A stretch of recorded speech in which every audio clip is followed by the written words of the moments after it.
I'm Augustine. I currently completed university. And my question is, the explanation that Jesus did not die, using the Noah scenario to explain, to me, it doesn't sound so convincing because a lot of people explain it in a different way too, to mean the death of Jesus and the resurrection of Jesus within that 3 day period. And besides, there are some quotations to that backseat that Jesus died. And another question is, if Muslims believe in the prophets like Isaiah, Jeremiah, and the rest, because they also prophesy about the coming of the Messiah and the death of the Messiah. So if the Messiah did not die, then they told lies. The brother wants some information about the death and the rising of Jesus Christ, peace be upon him. And they prophesied the coming of the Messiah, and they prophesied that the Messiah will die. I do agree with it.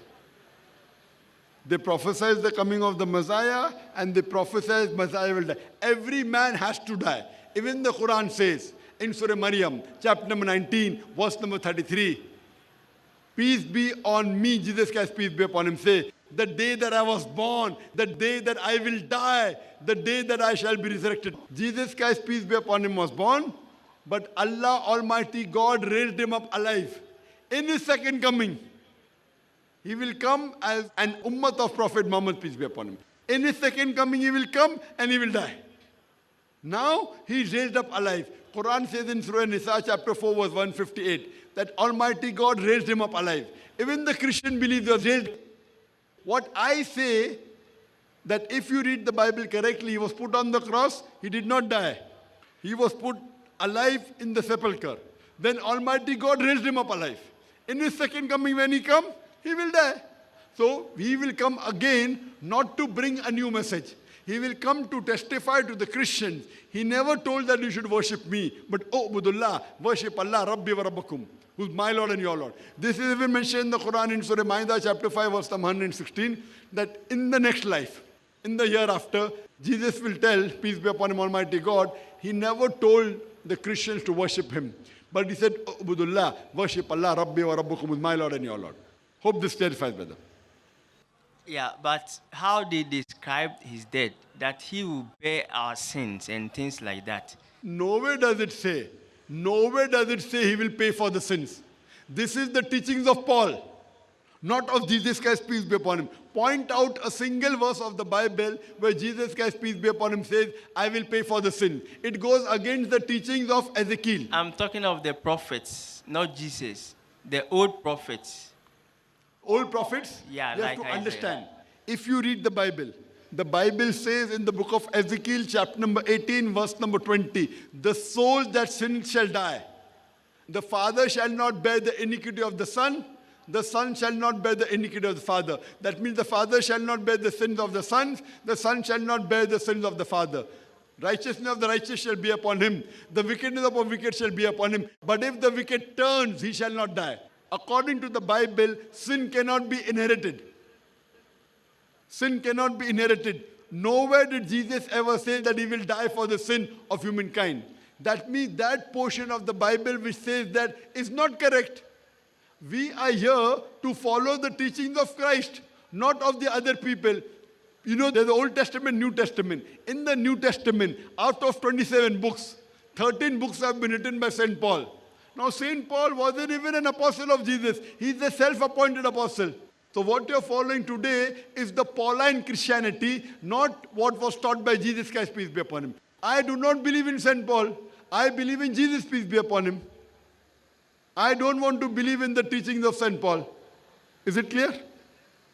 Yeah. We have to believe in the teachings of Jesus Christ, peace be upon him. Okay. Do you believe there's one God? I'm not done, please. You're not? Yeah. Do you believe Jesus is God? There's still something you need to clear here for me, please. No, but do you believe in Jesus as God or not? According to the Bible, it says so. Where does it say? Point out a single unequivocal statement in the complete Bible where Jesus Christ, peace be upon him, himself says that I am God, or where he says, worship me, I will accept Christianity.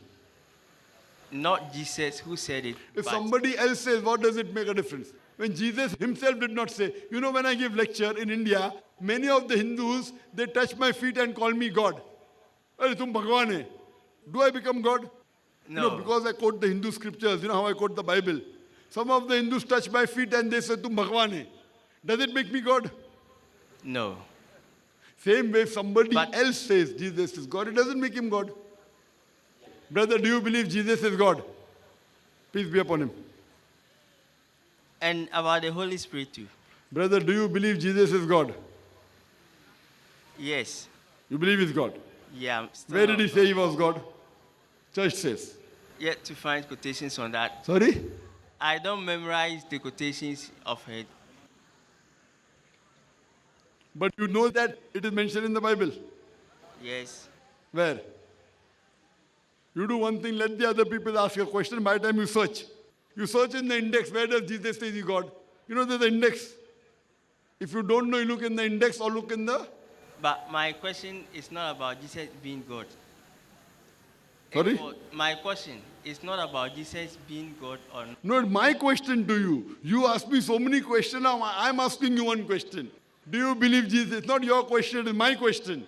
Because I love you, brother. Yeah. I love you.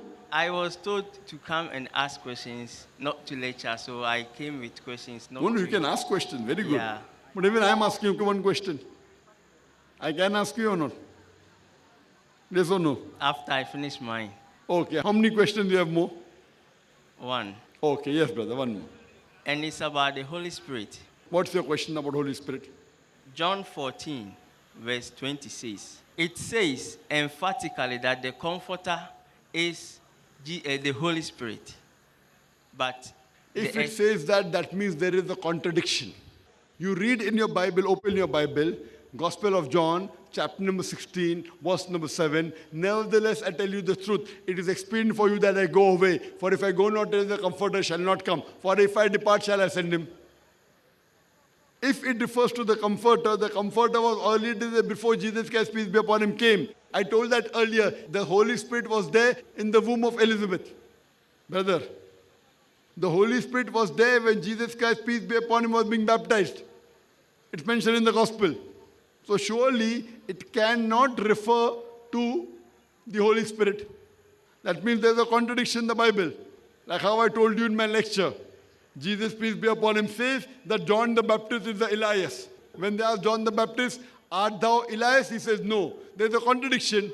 Who's right, who's wrong? You have to solve the problem. Because I do not consider the Bible to be the word of God. You consider it to be the word of God. So you have to solve that problem.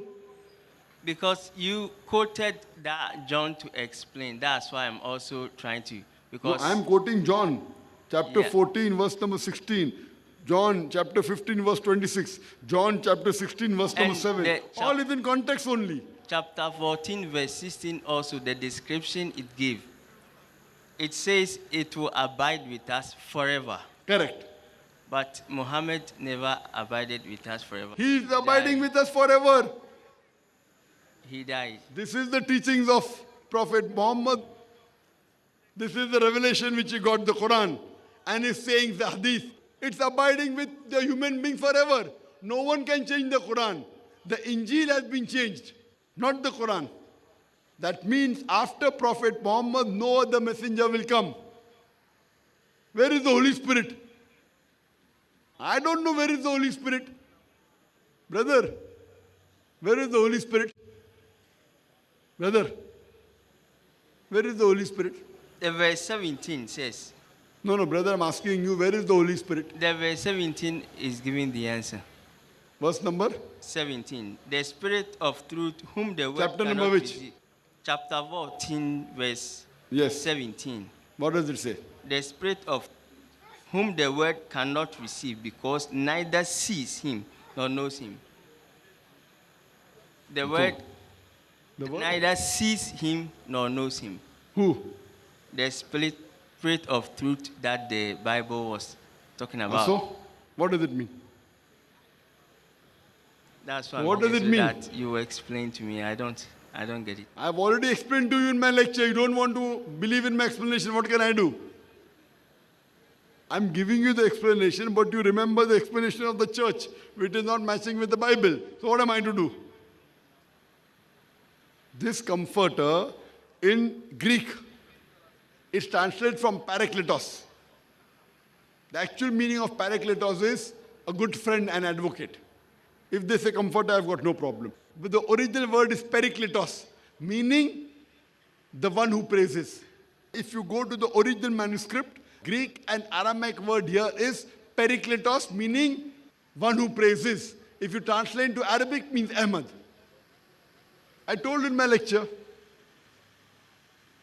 it's talking about the one who praises.